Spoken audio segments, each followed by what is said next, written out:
Hi everyone, the Steam Next Fest is in full swing and, as usual, I'm taking advantage of it to try a few titles that catch my interest. It's the perfect moment to discover new games in development, wishlist them, and follow their developers. I also think content creators are the best way to discover new titles, because the recommended ones in the Next Fest page usually have nothing to do with what I like. It suggests stuff to me that shares a fifth community tag with something I played a year ago, but ends up being completely different from the games I usually enjoy. So, stick with creators in the niche you're interested in. At least they put in the effort of digging through the heap like an episode of Salvage Hunters, and are more accurate than the logic of an incomprehensible algorithm. The title I've just played and want to talk about today is Shadow of the Road, a CRPG which is being developed by Another Angle and published by Owlcat Games, set in a fictional version of Japan at the end of the Edo period. A civil war is taking place between the shogunate and the emperor, who has been corrupted by the lure of Western technological marvels and is using that technology to subdue people to his will. I know almost nothing about Japan's history, so I'm just trying to paint the picture in broad strokes. Also, expect a thorough butchering of the names. The game isn't just set in an alternate historical period, it also mixes in a good dose of steampunk technology provided by the British East Napalm Company, along with the supernatural elements drawn from Japanese traditions and folklore. The story presents two pre-made characters, Satoru and Akira, who I believe used to be samurai apprentices. When their master is killed in battle against the emperor by a powerful machine, they lose all hope and flee the fight to save their lives. This makes them two dishonored ronin. I know it's implied in the word ronin, but I'm trying to be clear here. They're drowning their sorrows in Shu at the inn when they're suddenly attacked by imperial forces. This is how the demo introduces combat. It's tactical and apparently easy to learn, but difficult to master. It's very reminiscent of Owlcat's Pathfinder titles, and it includes points and a cover system similar to Rogue Trader. Each character has movement and action points,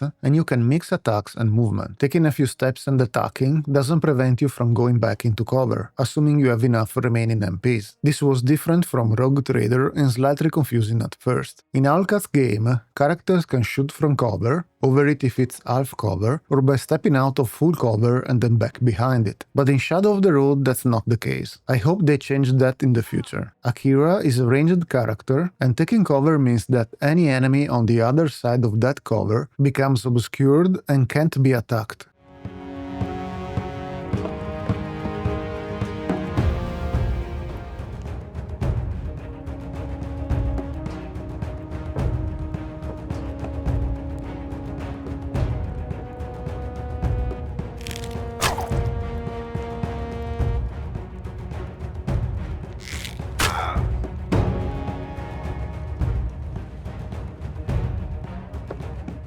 Besides this odd cover mechanic, each of the 4 recruitable characters we meet in the demo has different skills and their own skill tree to unlock. I don't know if we can call them classes, since this game seems to be very character and story oriented. I think every companion will most likely be unique. Akira is a ranged fighter with a sense of humor and a strange lack of discipline, while Satoru is a more somber melee fighter who can buff allies with leadership skills. Combat has a timeline, essentially an initiative queue, that can be manipulated through skills by buffing allies to act earlier or debuffing enemies to push them further down the line. Another interesting aspect is delayed skills, attacks that are aimed and executed on the next turn. They're more powerful but can be interrupted. These are clearly marked on the battlefield with a red line, and interrupting them grants a bonus action point to the character who does so. Positioning also matters, since you can choose which of the 4 directions your character faces when moving in combat, and attacks from behind deal more damage. The positioning part wasn't very clear in the UI, and I hope they refine it before release. If we win the fight, we're summoned by the Shogun and given a secret task to recover and protect a young man living in the house of a local master. Here we meet 2 new companions, Ishida, a towering armored man who's basically a human battering ram and the boy's sworn bodyguard, and Asuke, a witch fiercely protective of her son and capable of creepy magic, like stabbing enemies with the locks of her own hair. We face 2 more battles afterward, showing different enemy types and a boss fight. A demon from the underworld manifests, and we get to pull all of characters' skills to use. The boss fight also features dynamic battlefield events, like fire explosions to avoid.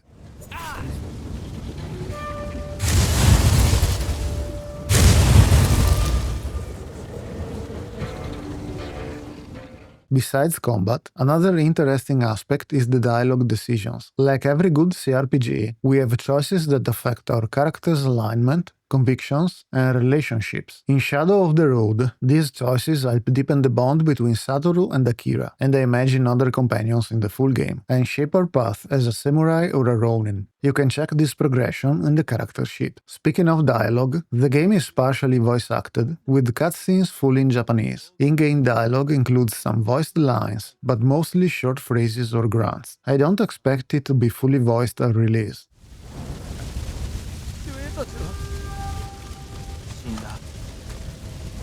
助けられるかも。おうちゃん待って。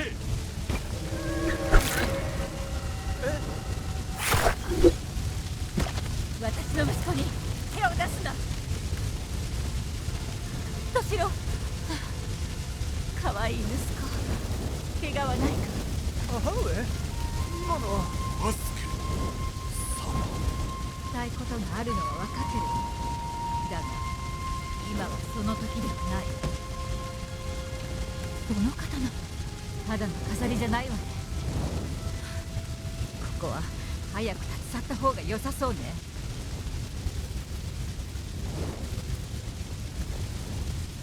門へ急ぐわよ。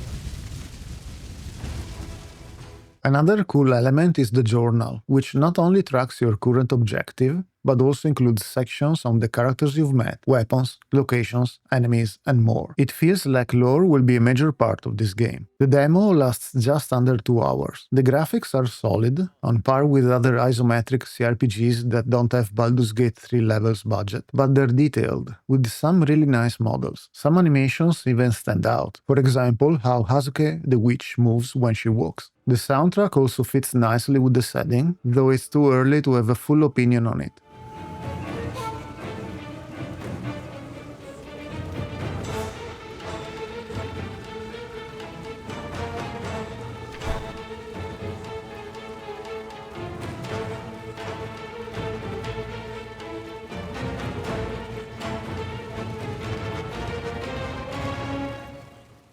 All in all, Shadow of the Road feels like a very promising CRPG. As I mentioned in the feedback survey, I'd mostly focus on making the UI clearer and larger. Maybe it's just my poor eyes, but everything UI related felt too small. Please add an option to scale the font and maybe the entire UI. Another tricky aspect is the lore. While it's a fantasy game at its core, it's deeply rooted in Japanese history, culture and tradition. I'm no expert, but they'll need to handle that with care and accuracy, which it seems they're striving to do. I hope their research and implementation live up to the challenge. That's pretty much everything I have to say about the Shadow of the Road demo from this October's Steam Next Fest. I hope you found this video at least a little helpful. If so, please subscribe to the channel, it really helps me out. And if you're interested, wishlist the game. It's super important for titles in development. Regardless, thank you so much for watching, I really appreciate it. Take care, and I'll see you in the next video.